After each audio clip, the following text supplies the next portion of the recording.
Welcome to the Morning English Podcast. Listen, learn, and speak English daily. So, picture this for a second. You are standing on a really busy street in London. Oh, that's a big scene. Right. And a massive red bus pulls up right to the curb. The heavy doors swoosh open, and suddenly your mind just goes completely blank. Oh, no. That is the worst feeling. It really is. I mean, you know how to speak English. You've studied the words. But in this really fast, high-pressure moment with like a whole line of people standing behind you, you just freeze. Yeah, you look at the driver, and you just don't know what to say. Exactly. Well, if that sounds familiar to you, please just take a deep breath right now. Because you are absolutely not alone. Definitely not alone. That feeling of freezing up when you need to talk to ticket staff in a new country, it's incredibly common. It happens to so many of us. Oh, yeah. Your heart beats faster, you feel a little shy, and the words just seem to hide from you. They really do. But I want to promise you something right now. Yeah. You do not have to feel that way forever. That is such an important promise. So, welcome to the Morning English Podcast, everyone. We are doing a deep dive today into simple, practical English. And we are doing it from a very safe, very relaxing place. We really are. We're sitting outside in our private garden this morning. The sun is, it's just starting to shine through the trees. It feels really warm. It's beautiful out here. There's a gentle breeze coming through the open window of the house right behind us. It really is a perfect morning. I mean, if you listen closely, you might even hear the birds softly chirping in the branches above us. Yeah, and we want you to feel this exact same peace. Just imagine you were sitting right here at the table with us. Maybe you're holding a warm cup of coffee or tea. Exactly. There is no stress here. There are no tests today. There's definitely no busy line of people waiting behind you. No pressure at all. There is just a quiet morning and a friendly conversation. Exactly. This is your safe space to learn. We're going to build your confidence step by step. But before we get into our main topic for this beautiful morning, we just want to gently remind you to subscribe to our channel. Yes, please do. We make these easy, relaxing English lessons to help you feel really good about learning. And we would absolutely love for you to join our community. It's just a wonderful way to keep practicing with us every single week. It really is. So let's talk about that feeling of standing in front of the bus. Today, our deep dive is all about public transport. Right. We are talking about buses, metros, and trains. We want to help you practice your English listening skills for these exact real-world travel situations. So you never have to freeze up again. So let's think about the world outside this quiet garden for a moment. Okay, let's picture it. Right now, while we sit here in the sunlight, millions and millions of people are waking up in big cities all over the world. They're leaving their apartments. They're walking down the street to a bus stop. Yeah, or going down the stairs into a busy metro station. Exactly. Public transport is a huge, essential part of daily life. People are traveling to work, they're going to university, they're heading to the fresh food markets. It's literally how the world moves. It is the heartbeat of the city. That's a great way to say it. And when you travel, when you visit a new city or a new country, you need to step into that heartbeat. You really do. You need to use these buses and trains, too. It's how you explore the museums, the parks, and the famous streets. But why is English so incredibly important for this? Why are we focusing on this specific topic today? Well, because English is the shared language of global travel. Right, yeah. When people from different countries move between cities, they use English to understand each other and to navigate. I was actually looking at our source materials for today's deep dive, and they mentioned some of the biggest, most famous cities on the planet. Oh, like where? Places like London, New York, Singapore, and Delhi. These are massive cities, and they have huge, complicated metro systems and thousands of buses. They really do. Yeah? And the one thing they all have in common is how they guide travelers. They all use English. That's the key right there. English is the bridge. Yeah, when you're in Singapore or when you're in Delhi, you will see English on the directional signs. You'll read English on the ticket machines. And you'll hear English spoken in those loud announcements echoing through the stations. Exactly. If you can understand simple, basic English for transport, you can travel almost anywhere in the world and feel completely safe. You'll know how to buy the right ticket. You'll understand what the voice on the speaker is telling you to do. It really gives you freedom. It gives you this amazing sense of independence. You don't have to follow a tour guide everywhere. You can just explore. But I know that learning a language to that level, well, it can feel like trying to climb a huge mountain. Oh, for sure. No. So how do we actually learn to understand these fast, busy, real-world conversations? Well, the research we're looking at gives us a surprisingly simple answer. It really does, and it's fascinating. So researchers at Cambridge University, along with language experts at the British Council, they spend a lot of time studying exactly how our brains process and learn new languages. Right. And they found something wonderful for learners. They found that listening to real-life situations, what they actually call contextual listening, is the fastest and best way to improve your understanding. Contextual listening. I like that. Yeah, it improves your comprehension and your speaking ability much faster than just sitting quietly and reading a grammar textbook. Yeah. I want to push back on that just a little bit because it sounds, well, almost too easy. You think so? Yeah, I mean, is it really that simple? Can just listening to real conversations actually make you better at speaking and understanding? It's a fair point. Because what happens if the native speaker on the bus is talking incredibly fast? What if they use a slang word or a big, difficult word that you've never studied before? That is a fantastic question, and it's the exact fear that makes people freeze up in the first place. But this brings us to the core idea of contextual listening. Okay, tell me more. So context just means the situation around you. You're on a bus, you have money in your hand. The context is buying a ticket. Right, that makes sense. The British Council research shows that when you practice these real situations, your brain learns to understand the main meaning of the conversation, even if you don't know every single word. I see. So you become familiar with the natural rhythm and the speech patterns. Exactly. So I don't need to have a perfect dictionary running in my head. I don't need to translate every individual word the driver says. Okay, I think I understand. I like to think of it like this. Listening these transport conversations is a lot like having a map for your ears. A map for your ears. Oh. That is a brilliant way to describe it. Tell me how that works. Well, imagine you are walking through a huge, unfamiliar city. You have a paper map in your hand. Okay, I'm imagining it. When you look around, you don't need to know the name of every single small rock on the ground. You don't need to know the name of every tiny shop or every single tree. No, of course not. That would be too much. Right. If you try to look at all those little details, you will feel completely overwhelmed. Instead, you just look for the big landmarks. Like what kind of landmarks? You look for a very tall building. You look for a wide river or a large bridge. Once you spot those big landmarks, you know exactly where you are on the map. Oh, I see. You don't get lost, even in a complex city. Exactly. That is a perfect analogy. In an English conversation, those big landmarks are your important words. We call them keywords. Keywords, right. They're words like ticket or price or platform. If you were listening to a transport worker who is speaking very fast and you just catch the word ticket and the word dollars. Your brain instantly knows where you are on the map. Exactly. You know you're in a transaction. You are buying something. You don't get lost in all the extra fast words around them. Your ears just naturally find those landmarks. Yeah. And that is exactly what we're going to do today in this quiet garden. We're going to give you that map. We are going to teach you those specific landmarks. But before we can step out into our imaginary city and practice real-life simulations, we need to build our foundation. We need to get our basic vocabulary straight. Yes, let's build that foundation together. These are the building blocks of travel. Our source material gives us a wonderful, practical list of simple words. Yeah, we don't need complicated grammar today, you know? We just need these essential tools. Let's start with the basic transport words. Let's look at the vehicles we actually ride in. Okay, the very first word is one of the most common in the world. Bus. B-U-S. A very important word. Right. Now, a bus is a large public vehicle that drives on the normal city roads. It drives right alongside the cars and the bicycles. It carries a lot of people. Yeah, and it follows a specific path, stopping at bus stops along the street.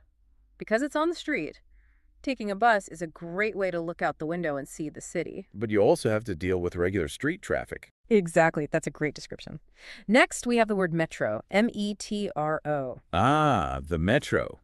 A metro is a high-speed train system designed specifically for a city. Right. Most of the time, the metro goes under the ground, hidden beneath the busy streets. Sometimes it comes up and goes above the ground on a bridge, too. Yeah, that happens. And the beautiful thing about a metro is that it avoids all the street traffic. It's usually the fastest way to get across a crowded city. And right next to metro, we have the word subway. S-U-B-W-A-Y. Now, I always try to remind people that subway is really just another word for the metro. Oh, really? Yeah, they mean the exact same It thing. just depends on what city you're visiting. That makes sense. If you're visiting New York City, everyone calls it the subway. But if you're in Paris or Delhi or Dubai, everyone calls it the metro. Ah, so it's just a regional preference for an underground train. Yes, exactly. And then we have the general word train, Train. Now, a train is very long, right? Made of many cars connected together, and it moves on special metal tracks. Yeah, exactly. Now, metros and subways are technically types of trains. But in everyday English, when people say, I am taking the train, they usually mean the bigger, heavier vehicles. The ones that travel very long distances. Right, they mean traveling from one far city to another far city, or from the deep countryside into the center of town. Okay, now here are two words that I know cause a lot of confusion for learners. Station and platform. Oh, yeah. I actually want to ask you to break this down because I hear people mix these up all the time. It's very common. Why do we need both words? Why don't we just call everything the station? That is a very smart question, and it's a very common point of confusion. Let's imagine the physical space. Okay, I'm picturing it. The station is the entire place. It's the big main building. The station has the front doors, the high roof, the ticket machines, the public bathrooms, and maybe a few small coffee shops. Ah, so think of the station as the giant house for the trains. Yes. So if you say Central Station, you're talking about that massive building in the middle of the city. Okay, I have that picture in my head. The station is the big house. It's a whole environment. Right. Now, the platform is a very specific, much smaller place inside that station. Okay. The platform is the long, flat, concrete floor where you actually stand to wait for your train. It's the edge. Ah, I see. You stand on the platform, waiting behind the painted yellow safety line. When the train finally arrives, it drives in and stops right next to the platform. The doors open, and you step directly from the platform onto the train. Exactly. So the rule is, you enter the station, but you wait on the platform. That makes perfect sense when you explain it like that. I enter the big house, which is the station. I buy my coffee. I look at the map. Then I walk down the stairs to the long concrete floor of the platform to actually get on my train. That's very clear. Let's add two more basic words to our foundation. Route. R-O-U-T-E. Okay, what is a route? A route is a specific path. It is the exact streets that the bus is scheduled to drive on, from the very beginning of his journey to the very end. And connected to that is the word stop, S-T-O-P. Yes, a stop is the exact designated place where the bus or the train pauses and opens its doors to let people get on and get off. Right, because if you're on a bus route, the bus won't just let you out anywhere on the street. It will only open the doors at an official stop. You are doing wonderfully. If you're listening right now, just take a sip of your tea or coffee.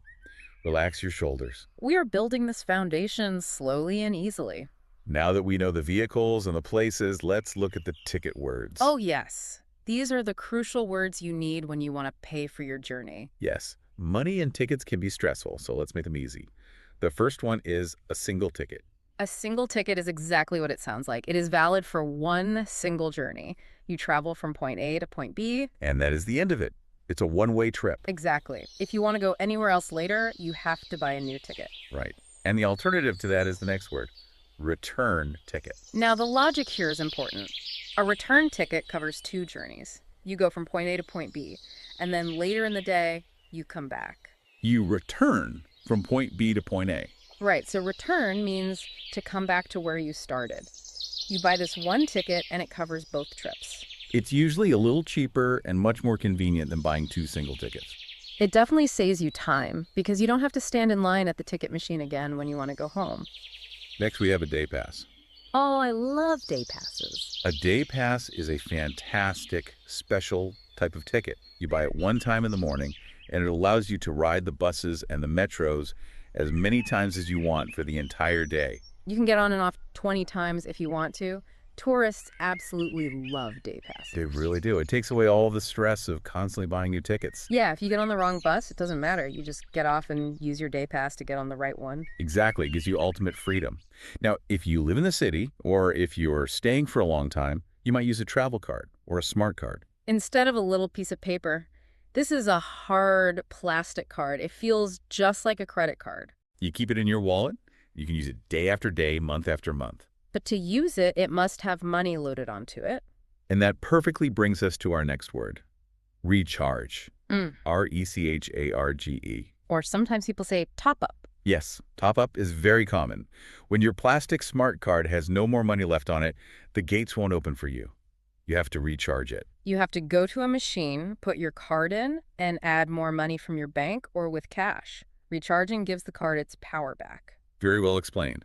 Now let's add some direction words to our foundation. These are the words that tell you where you are going and when you need to move. First is next stop. This is very simple. It means the very first stop the bus or train will make after this current moment. And then we have last stop. This is the absolute end of the line. The train or the bus will not go any further forward. Right. The driver's going to turn off the engine or turn the vehicle around. When you hear last stop, everyone must get off the vehicle. Now, here's a slightly more complex one, but very important. Transfer or change trains. Yes, I want to talk about this one. Changing trains sounds like a lot of work. What does it actually look like in practice? Let's create a picture. Let's imagine you want to go to the big city park. You walk into your local station and you get on the red train. Okay, I'm on the red train. You're riding along, but there is a problem. The red train's route does not go to the park, it goes to the airport. But the blue train is the one that goes to the park. So in the middle of your journey at a connecting station, you have to get off the red train. Oh, okay. You have to walk across the station, find a different platform, and get onto the blue train. That entire process of moving from one vehicle to another to finish your journey is what it means to transfer or change trains. That makes total sense. You were combining two different routes to reach your final destination. Getting off one train, walking to a new platform, and getting on another, change trains. Very clear. And finally, for our direction words, we have exit and entrance. The entrance is the door or the gate you use to go inside the station. And the exit is the door or the stairs you use to leave the station and go back out into the fresh air of the street. Our foundation of transport words is looking incredibly strong. It really is. Yeah. But we have one more small group of words to talk about. And honestly, these might be the most important words of the entire deep dive. Oh, absolutely. These are the polite conversation words. Yes. We're talking about words like, excuse me, please. Thank you. Sorry. Could you help me? The Oxford Learner's Dictionary, and really any language expert, will tell you that these polite words are absolutely essential in English. They are used constantly in customer service and when asking for directions. I like to think of them as a magic key. A magic key. I like that image. How do these words work like magic? Well, let's put ourselves in the shoes of a busy ticket worker. Imagine you work behind the glass at a major train station. Okay, that sounds stressful. Thousands of people are walking past you. People are stressed, they're rushing, sometimes they're shouting. Yep. If a tourist walks right up to your window and just barks, "Give me a ticket to the airport," it sounds very harsh. It sounds demanding and cold. Even if the grammar is perfect, the feeling is wrong. Right. It makes the worker feel like a machine, not a human. Exactly. But if that same tourist walks up, smiles softly, and says, "Excuse me, could you help me? I need a ticket to the airport, please." It changes the entire atmosphere. It is like a magic key that unlocks a friendly interaction. It makes the conversation warm. It shows respect. And when you show respect, people are suddenly very, very happy to help you. They will be patient with you. That is such a vital lesson. Even if your English pronunciation isn't perfect, even if you forget a vocabulary word, if you approach people with a polite, "excuse me," and a "thank you," native speakers will give you so much grace. They will smile back and help you figure it out. Being polite covers up a lot of language mistakes. It truly does. Kindness is a universal language. Well, I think we have built a beautiful foundation of vocabulary. Are you ready to use your imagination with us? I am more than ready. And I hope you, listening to us right now, are ready too. Keep your coffee close. Keep the peaceful, relaxed feeling of this garden in your heart. But in your mind, let's step outside our garden gate. Let's walk down the quiet road and turn the corner into a bright, sunny, busy city street. There are tall glass buildings around us.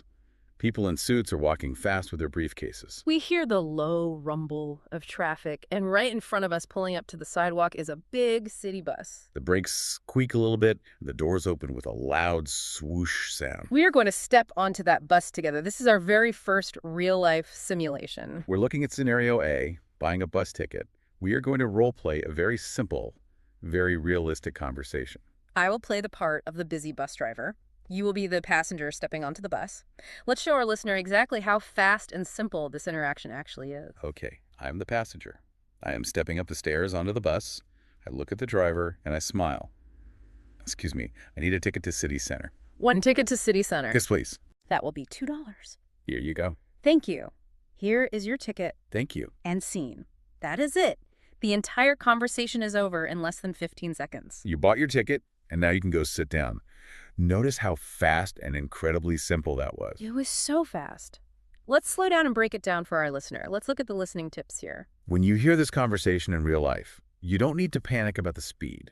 You only need to focus on those landmarks we talked about earlier, the keywords. Exactly. Let's look at the keywords in that short dialogue. The first is destination. The passenger said City Center.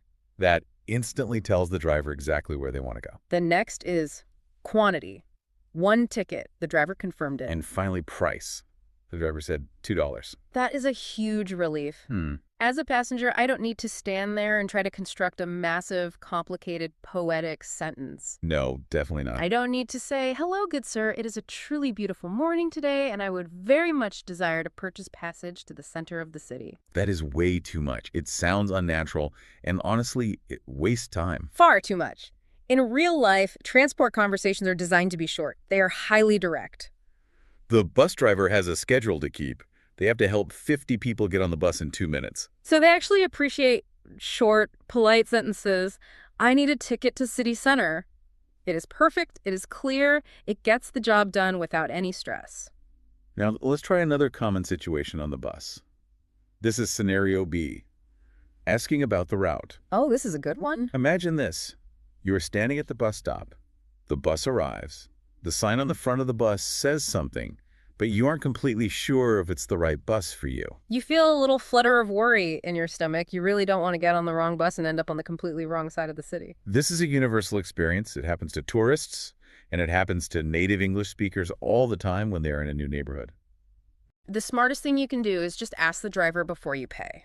Let's practice this dialogue. You are the passenger again. I will be the driver sitting behind the big steering wheel. Okay. Excuse me. Does this bus go to River Park? Yes, it does. How many stops from here? About 5 stops. Thank you. You're welcome. I love this dialogue so much because it instantly takes away the fear of getting lost. Let's talk about the listening focus here. The passenger asked, does this bus go to River Park? What is the landmark word they are listening for in the driver's answer? They're listening for a very simple confirmation word. A basic yes or no. If the driver says yes, you feel an instant wave of relief. Your shoulders drop. You are on the right bus. But if the driver says no, it's not a big deal. You don't have to feel embarrassed. Yeah. You just say thank you, step back onto the sidewalk, and wait for the next bus to come along. It is a completely normal interaction. And I really want to highlight the second question the passenger asked. How many stops from here? Why is that such a powerful question for a language learner to ask? It is a wonderful, highly practical strategy. Think about it. If you don't know the city, looking out the bus window can be very confusing. You might not see the street signs, the buildings all start to look the same. But if you ask how many stops, and the driver says 5 stops, you have just made your journey incredibly easy. Now, you have a simple job. You just sit comfortably in your seat and you count. The bus slows down and opens its doors. That is 1. It drives a bit and stops again. That is 2. When you count to 5, you stand up, press the exit button, and get off. You don't have to read any signs. It helps you avoid mistakes and feel completely in control of your journey. It makes the whole trip feel safe and predictable. 1, 2, 3, 4, 5. The doors open and there is River Park. Beautiful. Okay, let's continue our imaginary trip. We have enjoyed our time at River Park, but now we need to travel across the city to a museum. And to do that, we need to go underground. Let's use our imagination again. We are walking away from the park, and we are heading down a wide flight of concrete stairs into a metro station. The air feels a little cooler down here. It is a big, busy building with high ceilings. People are walking very fast in every direction. We can hear the low, heavy sounds of trains moving far below us in the tunnels. This brings us to a slightly different environment. This is scenario C, buying a metro ticket. Metro stations operate a little differently from city buses. Usually, you don't talk to a driver to buy your ticket. The driver is locked away in the front of the train. Instead, you walk up to a large ticket machine, or you go to a customer service counter with a glass window. Let's role play, going up to the friendly staff member at the ticket counter. I will be the staff member sitting behind the glass. Okay, I am walking up to the counter. I make eye contact. Hello, I would like a metro ticket to Central Station. Single or return? A single ticket, please. That will be $3. Here you are. Thank you. Your platform is number 2. Thank you very much. Let's point out the crucial listening points in that interaction. When you go to a metro counter, the staff will almost always ask you about the ticket type before they tell you the price. They will ask that very short, rapid question. Single or return? Single or return?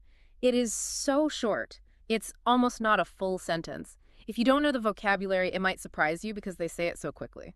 But because we built our foundation earlier, we know exactly what they mean. They want to know if we are doing one journey or if we're planning on coming back later. Exactly. You just pick one and say it back. Single, please. Then they give you the price. $3. And finally, they give you a very important piece of directional instruction. They said, your platform is number 2. This tells you exactly where you need to walk inside this massive station. You don't have to wander around looking at every sign. You just follow the bright yellow signs that point to the number 2. Following the signs down into the tunnels, it sounds a bit like an adventure. And speaking of adventures, our source text has a really nice little story that illustrates this perfectly. It is a mini story about a traveler named Emma. Let's read this story together. Yeah. It's a great way to see how all these isolated words connect together in a real continuous life event. I will start the story. Okay. Emma is visiting a new city for the first time. She really wants to go to the famous art museum. She finds the stairs, enters a busy metro station, and walks over to the ticket counter. Emma says, hello, I need a ticket to Museum Station. The staff worker asks, single or return? Emma thinks for a second and says, return ticket, please. I will be coming back tonight. The staff says, that will be $4. Emma buys the ticket, says thank you, and follows the signs down to the platform. While she's waiting behind the yellow line, a loud announcement comes over the speakers. The train to Museum Station will arrive in 1 minute. Emma boards the train when the doors open, finds a seat, and listens carefully to the stops. After 3 stops, she hears the speaker in the train say, next stop, Museum Station. She stands up, exits the train doors, walks up to the street, and reaches the museum. I really love that little story. It is very simple, but it represents a complete, successful journey. It shows how English listening acts as a guide from the very beginning of the trip to the very end. She bought the ticket smoothly. She found the platform. But the story mentions something very important that we haven't deeply explored yet. The announcements. Yes, the big voice booming over the speakers. The train to Museum Station will arrive in 1 minute. I have to be honest, sometimes those announcements can sound a bit scary. They echo off the tile walls in the big station. Sometimes the speakers are a bit crackly and loud. It can feel very intimidating if you are still learning English. They absolutely can be hard to understand at first, even for native speakers. But transport systems, like Transport for London in the UK, actually design these announcements very carefully. They use what we call clear and repetitive announcements. Repetitive means they use the exact same sentence structure over and over again all day long. They don't change the words. They do this intentionally to help passengers learn the rhythm. Oh, that makes a lot of sense. So if I am standing on the platform and I miss the first part of the announcement because a train drove past and it was too loud, they will probably just say the same thing again in a minute or 2. Yes, very often they will repeat it. And what exactly are we listening for when that big voice echoes through the station? We are listening for those landmarks again, stop names. You listen for things like Museum Station or City Library. You listen for arrival times, like arriving in 2 minutes or 1 minute. And you listen for safety instructions. Phrases like, please prepare to exit, or the very famous British phrase, mind the gap. Mind the gap. That means pay attention to the empty space between the train and the platform floor so you don't trip. And please prepare to exit. That is just a very polite, formal way of saying, get ready to stand up, grab your bags, and walk toward the door because the train is stopping very soon. Exactly. And once you know the pattern of these announcements, they stop being scary noise. They become helpful, predictable friends guiding your trip. You expect to hear them. Helpful friends guiding you through the underground. That is a very comforting way to look at it. Let's take another deep breath together. You are doing great. The garden is still here, still peaceful. The morning sun is getting a little higher, warming up the table. But let's be totally honest with each other. Sometimes, even when we try our absolute best, even when we have studied our vocabulary, things do not go perfectly. Sometimes we get confused. And that brings us to an important part of our deep dive. the problem scenario, misunderstandings, and how to ask for help. Yes, this is real life. What happens when things go wrong? Let's imagine this frustrating situation. You need to get to Green Park. You ask the staff for directions, but the route isn't a straight line. The directions involve changing trains. Yeah. You have to transfer. Suddenly you feel a little overwhelmed. There are too many steps. Your heartbeat goes a little fast. You think to yourself, wait, what did he say? Which platform do I go to? Where am I supposed to transfer? That is a very real fear. It happens to me even in my own city when I travel to a new neighborhood. Let's role play this awkward situation. I am going to be the confused, slightly stressed passenger. You are the station staff. Let's see how the conversation flows and how we can fix it. Excuse me, how do I get to Green Park? Take the blue line from platform 3. Okay. Do I need to change trains? Yes.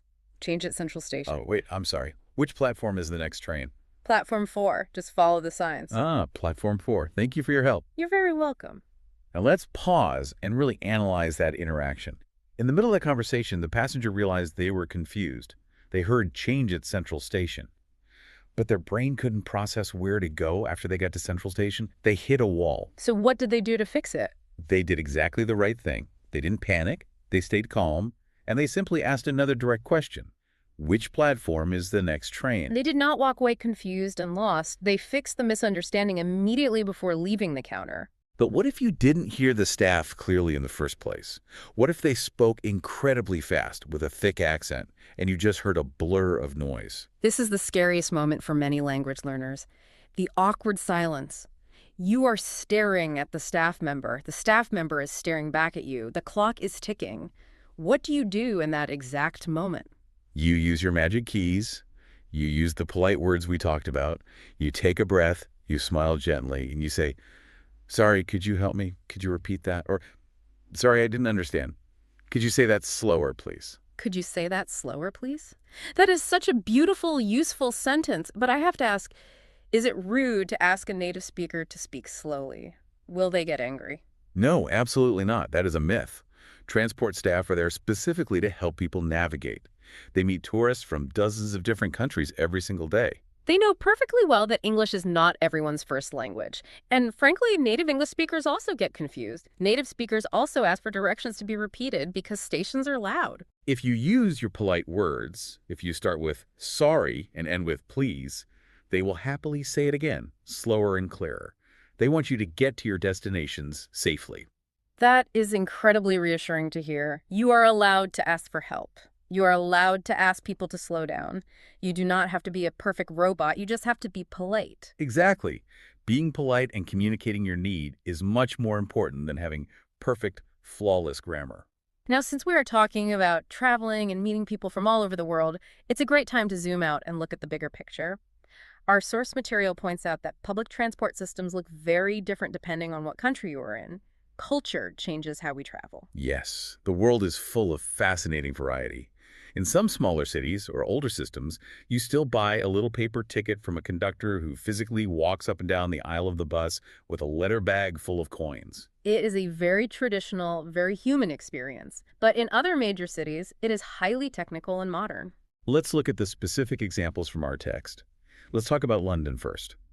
In London, they heavily use contactless payment cards. Contactless. Let's unpack that word for a moment. Contact means to physically touch something. Less means without.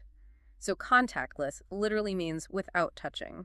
In London, you don't need to push a button on a machine or hand someone paper money. You just hold your credit card or even your mobile phone near the yellow glowing circle on the gate. It makes a little beep sound, the glass doors slide open, and you walk straight through. It is designed to be incredibly fast to keep millions of people moving. Just a little tap, a beep, and you are through. It's almost like magic. Now let's travel in our minds across the world to Tokyo, Japan. The source mentions that Tokyo uses rechargeable transport cards. Yes. In Tokyo, millions and millions of people ride the train network every single day. It is famously one of the busiest, most complex train networks on Earth. People buy a hard plastic transport card. They put money on it at an automated machine. Then they tap it to ride the trains. They can even use that same card to buy a cold drink from a vending machine right there on the platform. And the culture there is uniquely polite. Despite the massive crowds, everyone lines up neatly behind painted lines on the platform, waiting quietly for the train doors to open. The orderliness of it is amazing.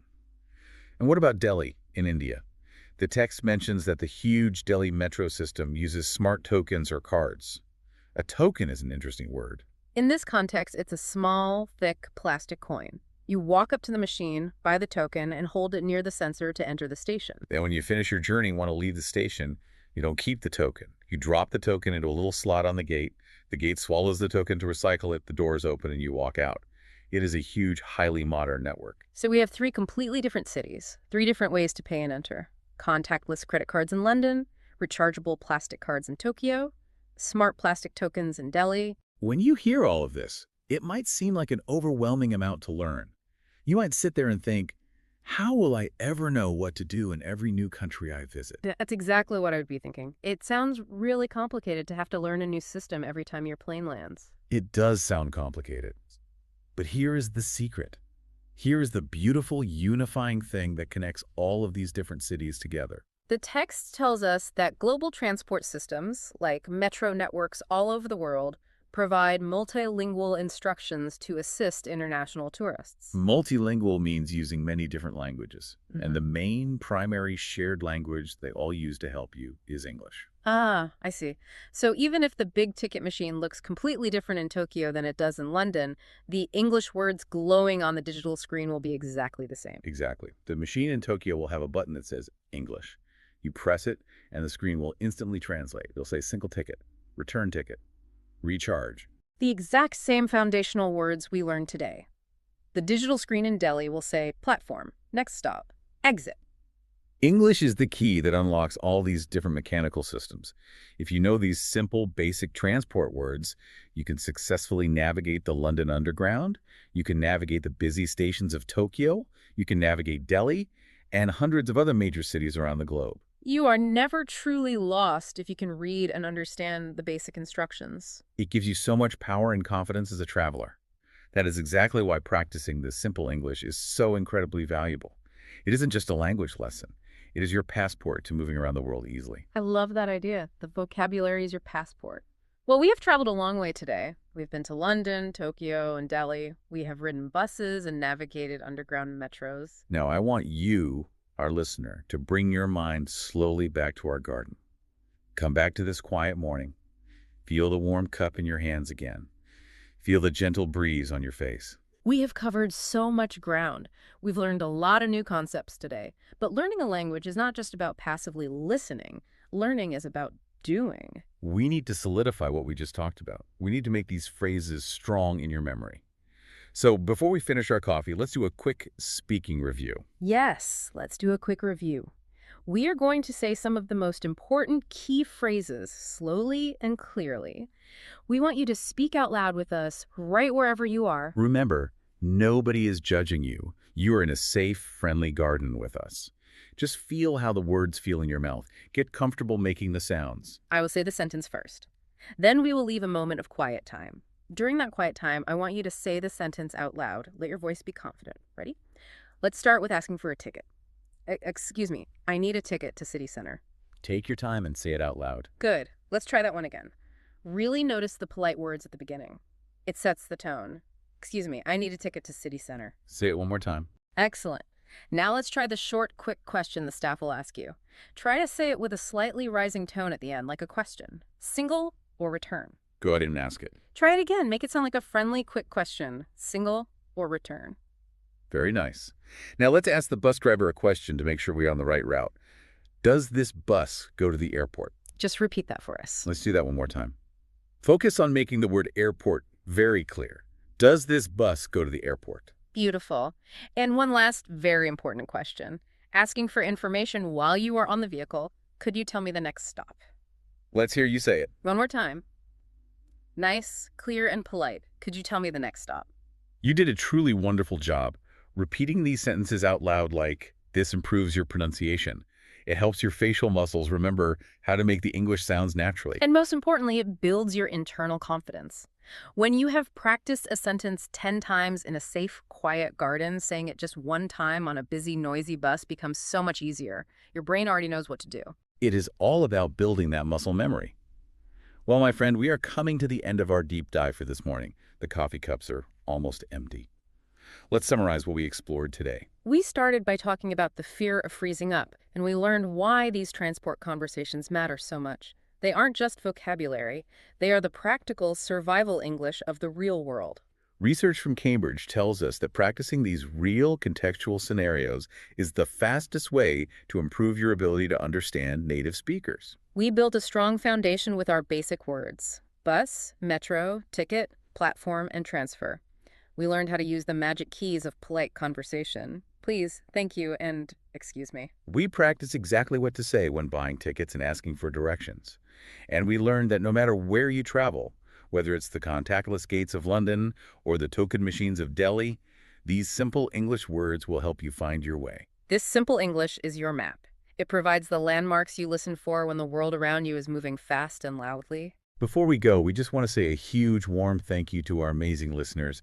Thank you so much for spending your peaceful morning in the garden with us. We truly appreciate your time and your support. We love making these deep dives to help you on your language journey. We really do. Sitting here recording this, we feel like we're just sitting with good friends. And we actually have an engaging question for you today. We want to know more about your world. Tell us, what is public transport like in your own city? Do you ride a big double-decker bus? Do you take a high-speed underground metro? Do you tap a high-tech smart card?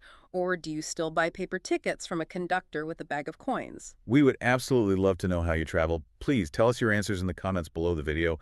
We read every single one, and we love reading your messages. It is so fascinating to hear from learners all over the world and see how different our daily lives can be. And if you enjoyed our relaxed time together in the garden today, please don't forget to subscribe to our channel. We have so many more easy, fun, and practical English lessons coming up. Every single subscription helps our little community grow and reach more people who want to learn without stress. Please give this video a like if it helped you feel even a little bit more confident today. And if you have a friend, a coworker, or a family member who's also trying to improve their English, please share this deep dive with them. Let them join us in the garden next time so we can all learn together. Until next time, keep practicing. Be kind and patient with yourself as you learn. It's a journey, not a race. And most importantly, enjoy the rest of your beautiful morning. Goodbye, everyone. I'm going to leave you with one final thought before you go. The next time you step onto a city bus or walk down into a huge echoing train station, don't just stare at your phone or nervously look at the floor. Listen to the rhythm of the place around you. Listen to the loud announcements. Listen to the hum of the engines. Listen to the short, polite conversations between strangers buying tickets. It isn't just stressful noise anymore. It is a language puzzle. And now you have the pieces to solve it. Enjoy the journey.